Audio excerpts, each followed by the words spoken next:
G'day! Today we're going to have a little look at what it's like to tank a pug in Legion.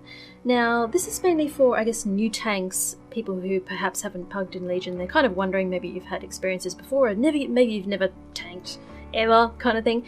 And this kind of video just gives you a bit of an idea of, I guess, the thought process that I'm kind of going through. So this is my personal approach to tanking, and it's not something that, fits everybody's style, but it definitely fits mine. So to begin with, I'm just going to basically be kind of like a train of thought as we're going. So I'm just going to, verbal diarrhea, as they say, just give you an idea of what I'm kind of thinking and why I'm doing what I'm doing. I think this is kind of a useful thing for people who haven't tanked before, because it's one thing to follow a tank that you've never seen before, who might, look like they know what they're doing, but to actually have somebody sit down and explain why they're doing the things that they're doing. I think that's a good sort of learning experience for sure. So basically what I'm doing here is I'm testing the group to see what kind of DPS we have. So I don't do massive pulls. This girl is terribly geared in terms of, doing a heroic. She definitely outgears this content. So at the moment I'm kind of seeing what kind of heals we have, is there any problems with this, and also what kind of DPS we have. So at the moment I'm eyeballing the Warlock. He seems to be maybe, I don't know, the spec that he's running, because some of the specs for Warlocks aren't as good for, rapid killing dungeon trash. They're sort of better suited to longer boss fights and that kind of thing. So I noticed that he's sort of significantly less. He's less than 10% of the overall damage, which kind of makes me think, okay, maybe he might be better on boss fights or something like that. The Hunter seems to be very good with AoE. We've also got a Demon Hunter, which are great for AoE, and two of them seem to be doing fine. So at the moment I'm kind of thinking I probably can pull a few more. We pulled that bear and the rest of that without any troubles. So, okay, apparently our Hunter is now going for a bio break in the middle of the dungeon, so that's cool. At this point what I'm doing is I'm eyeballing the little Warlock over there, because he's right next to a pat. Not a pat, an extra pack, I should say. So that's one thing as a tank, always making sure that you can see where your party is standing and if they're likely to pull something. So sometimes I always have my camera angled in such a way that I can see, who's running to the left or who's running to the right, and if I've got extra V-bars coming in. I find running with V-bars personally very useful, because they just make it a lot easier for me to see when we've engaged something. And that kind of thing. I try to group things up as much as possible, so doing things like silencers to get casters in. There's also a pack coming over on our left. I don't have a death grip, so I'm going to use just a bit of AoE and then I can group it in. But using silencers to get things into a nice little clump, just kind of within 5 to 8 yards, which is usually where a lot of the melee or AoE generally is within that range. So trying to keep mobs in that kind of space is useful. I noticed our Warlock took a little bit of damage there, because there's some of the animals here, the cats, they tend to jump away. So it's one thing, like as I said, I totally outgear this content. I could solo this, but I have to be more conscious of the mobs that may be out of my control because of cooldowns or because of just people not CCing stuff or not stunning stuff. We're going to try and skip this and see what happens. I'm going to hang back and see if everybody else can. Our Hunter has camo. So technically if he can't make it, okay, so that Warlock is pulled. We're probably going to pull this extra pack as well, but I'm going to try and pull them a little bit over here if I can, so we don't body pull. Seem to be okay. But being aware of stuff, like it's one thing for you to be able to run past people and run past mobs, but it doesn't mean the rest of your group can, and then we've pulled everything else, which is okay, that's alright. Yeah, so I guess as a tank it depends on your gear level. So if you're a new tank, it's probably the opposite of my experience here, that you're the one who's getting totally smashed in the face, and there might be other people pushing you. So this is obviously not a typical type of pug, because it is the fact that the tank outgears the content, which means I kind of can make up for any problems with the healers or any problems with the DPS, that I compensate for that. If it's the other way around, if the tank is the one who's undergeared, I'm watching that they don't pull those two up there, which seem to be okay. Yeah, if it's the tank that's undergeared, it's a little bit of a different story. It depends. If you've got a solid healer and you've got some massive DPS, then it kind of, I guess it comes down to just using your cooldowns more. Obviously, I haven't used cooldowns at all at this point because I just don't need them. But on a less geared tank, I would certainly just be rotating my cooldowns throughout trash fights, I should say, and then the DPS will hopefully kill it before it kills me. That kind of adaptability when it comes to tanking is useful in my opinion. I tend to use like any sort of DPS. DKs don't have a lot of DPS cooldowns, but I try to use something to do a bit more damage on bosses because why not? I'm old school when it comes to cooldowns. I'm terrible with that, I will admit that. In Legion, you definitely need to be using cooldowns on trash fights, including DPS cooldowns and that kind of thing. I've played the game for such a long time that I'm in the habit of saving cooldowns for bosses, so that's not something I recommend. That's just my own personal failing, can we say. Adapting to the Legion model, as it were. One day I will make the change. Maybe. So with boss fights, it's more a case of, if I haven't done the fight before, I do make a point to actually go in there and just have a quick look at the dungeon journal, so you can just sort of have a quick squiz and see, okay, well, Oakhart is coming up, we're in the trash before Oakhart, so I can have a quick look at that fight before we get to him. And then it's just 2 or 3 abilities most dungeons. So if it says a mythic, it'll say mythic difficulty, whatever it is. We're doing a heroic here, so I look at that before I get to the boss fight. My personal preference, I don't like say, okay, give me 2 minutes as I approach the boss because I need to read about it. I try to look at it while I'm doing trash at the same time. It depends what the dungeon is. Sometimes I want to go in there and I don't want to know. It's just, gotta play it by ear. With these kind of things, I could definitely be pulling a lot more with this group. I guess it's also because I'm kind of recording a video at the same time, and I don't want to give people the impression, I'm watching Hunter Barrage right now, I don't want to give people the impression that this is how you should play, or this is how every group should be. I'm going to pull that group here because why not, since I'm talking about it. I've got an extra a ranged Dryad. We've got some AoE here. I've only got the 1 melee, so I'm not terribly worried about the AoE. Sometimes it pays to just be aware of what the classes you have are.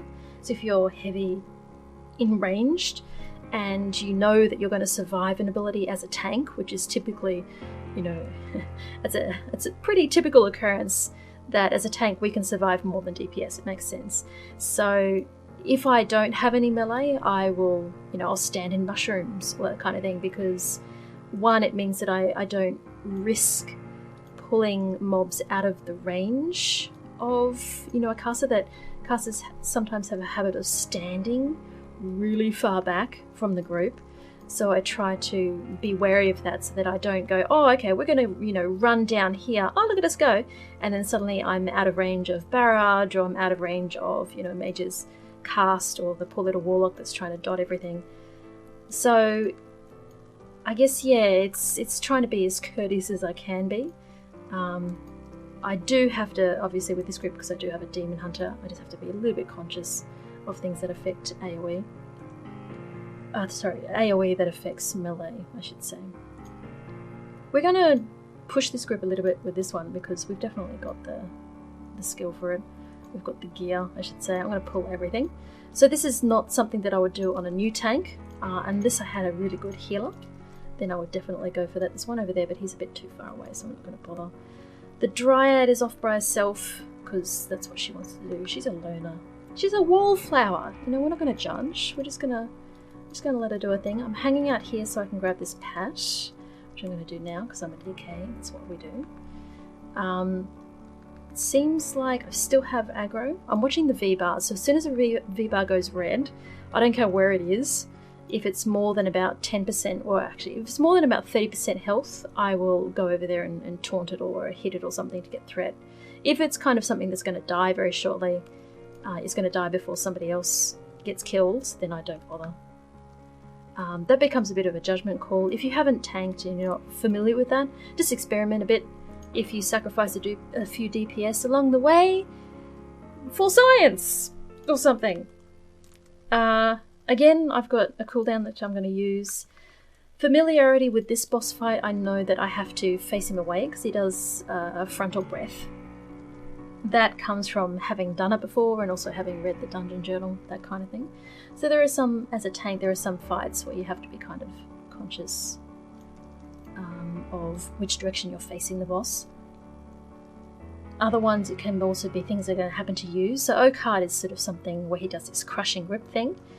Fortunately, they've since changed crushing grip to make it a little bit easier as a tank, because it used to be that I couldn't actually hit him. I couldn't use Death Strike, which is my heal, and now I can. So fortunately, Blizzard recognised that was a bit challenging for us tanks. It put a lot of stress on healers, having to basically heal a sack of grain, as it were, a punching bag.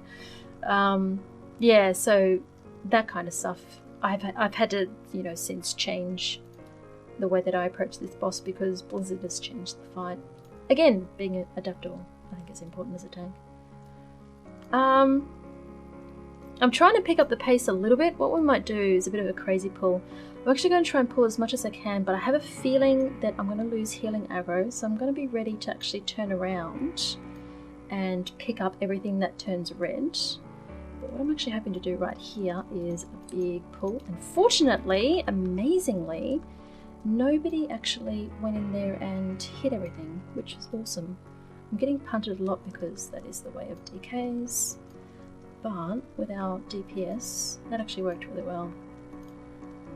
Other times you get, I find it often with the nature of resto druids with their hots, when they hot you up before you pull, you will lose to healing aggro. So just being aware of that, because I had a paladin, I figured if I kept out of his range, his or her I should say, don't be judgmental, or assumptive, so because I figured I could keep out of his range so he wouldn't heal me, in which case I wouldn't lose to healing aggro. But that's kind of a judgment call. Normally I like to skip this thing. I have a feeling that this group is going to run through eggs, so we're not going to bother, it's too long to wait. But you can actually skip that one if he's up the other end. With pugs, that kind of stuff doesn't work that well. And try and stun the charge so we don't get knocked around like previously. The red blobs, for those who aren't aware, they're the ones that cause the knockback. They are targeted on you, so you just need to watch the sky where possible. When you see the red blood globule falling down, just sort of get out of range and you don't get knocked back. Pets always have wide hips in here, and they pull those extra whelps. That kind of thing, when you do it again and again and again, and when you are, a bit more, I guess with experience, you become a little bit more aware of what's going on around you. Because when you first do a dungeon, or when you first do, new content or something, it's very easy to be overwhelmed by all the new information as a tank. And eventually, once, things become, obviously for different people it takes longer or it takes less time. But eventually you get to a point where you kind of recognize things that you didn't see before. So it was only after several runs that I realized those extra eggs were being broken by pets, by hunter pets and warlock pets. But initially it was like, every time we walk through, they pull something, who's pulling that? That kind of thing. So, lifelong learners, as us teachers say.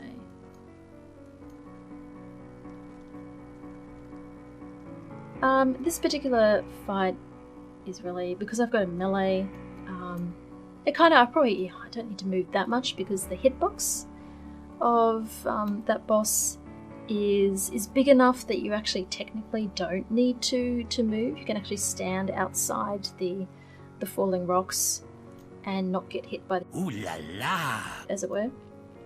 Pardon French. Just remember, this is YouTube.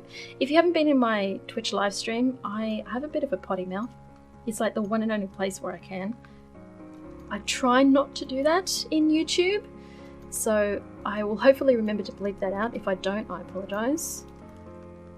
While I was talking there, I didn't see who pulled that, but I'm thankful that they did because it saved me a bit of trouble. I'm guessing at this point is probably Hunter Barrage, because 9 times out of 10 it is. If not Hunter Barrage, it's probably somebody multi-dotting and they just tab targeted. That's another thing that happens, I find a lot in Legion. Tab targeting ends up pulling extra friends as you go. So it's always, I think it's always important as a tank to, because CC is not a thing, even at the moment CC is not a thing, because a lot of people have come through World of Warcraft from Mists of Pandaria or from Cataclysm, where CC just, by the time they join the game, I mean, they didn't, what is CC? I have this ability on my bar that the only time I use it is when I'm soloing, maybe once in a blue moon kind of thing, so I don't sort of try to, well, I don't expect people to use CC, so I'm always prepared for extra packs to be pulled. So I always try to have like a cooldown ready for that. So for me, personally, having Icebound Fortitude I think is important, because that gives me then that extra oh crap kind of key. But always, having a cooldown for a rainy day I think is useful. Less so if you're doing content that you outgear, like I am here, but when I'm doing, higher Mythic Plus stuff, for sure. Of course, that usually doesn't happen too much because I've used everything.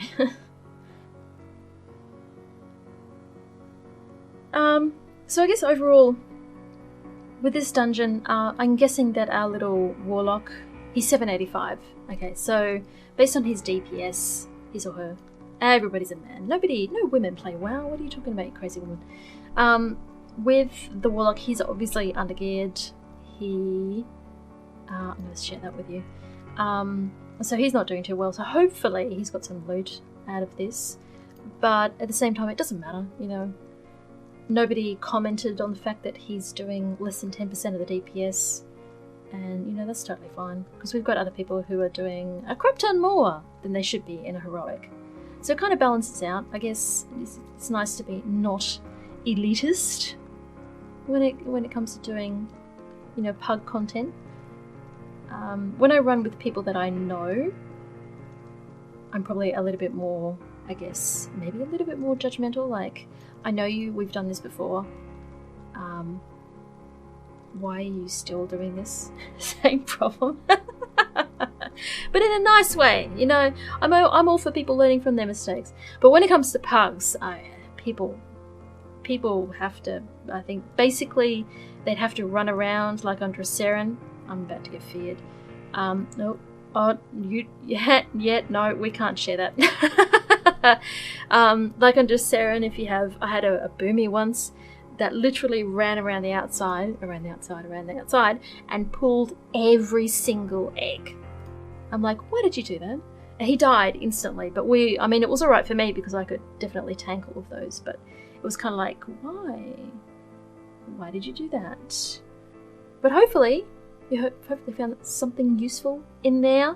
It's a bit of a rambling video, I apologise for that, but in the meantime, thank you very much for the company. Enjoy the rest of your morning, day, afternoon, evening, whatever the case may be. Hopefully see you next time. Goodbye.